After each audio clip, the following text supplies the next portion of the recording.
Hello everyone, welcome back to our channel.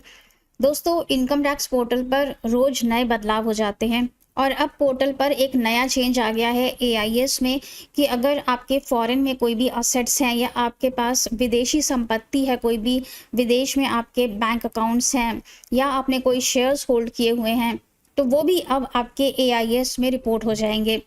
अभी तक बहुत सारे टैक्स पेयर्स अपनी विदेशी संपत्ति को डिस्क्लोज नहीं करते थे। अब एआईएस में वो रिपोर्ट हो जाएगा तो आपको उसे डिस्क्लोज करना कंपलसरी हो जाएगा, वरना इनकम टैक्स नोटिस आपके पास आ जाएगा।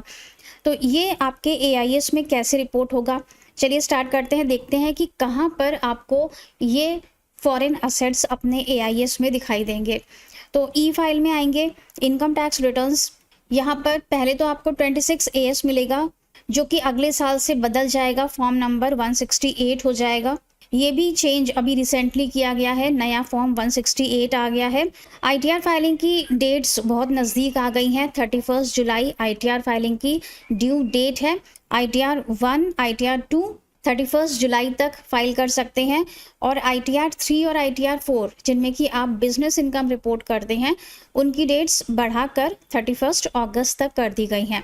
बिजनेस वाले लोग जो कि नॉन ऑडिट केस में कवर होते हैं, वो 31 अगस्त तक अपनी आईटीआर को फाइल कर सकते हैं। रिवाइज्ड आईटीआर की डेट भी बढ़ाई गई है। 31 मार्च 2027 तक आप आईटीआर को रिवाइज कर सकते हैं। तो यहीं पर आपको नीचे मिलता है एआईएस का ऑप्शन।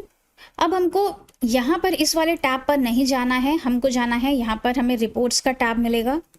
यहाँ पर हमें मिलेगा फॉरेन असेट्स इंफॉर्मेशन और यहाँ पर हमें ईयर दिख रहा है, कैलेंडर ईयर 2024, 2023 और 2022। कैलेंडर ईयर का मतलब होता है जनवरी से लेकर दिसंबर तक। तो जनवरी टू दिसंबर 22, 23, 24 ये डेटा यहाँ पर रिफ्लेक्ट होगा।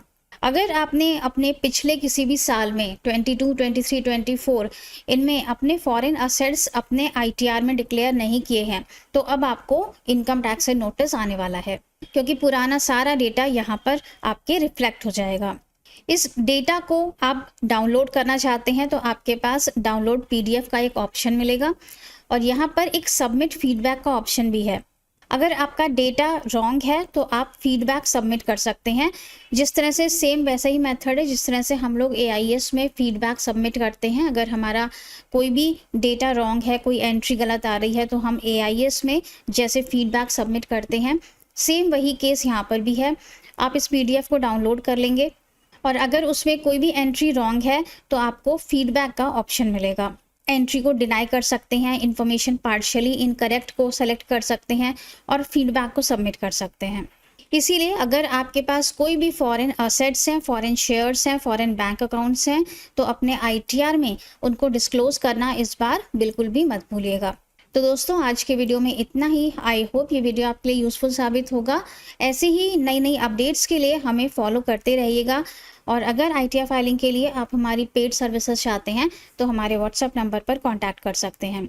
मिलेंगे नेक्स्ट वीडियो में। टिल देन खुश रहिएगा, मस्त रहिएगा। Thank you so much.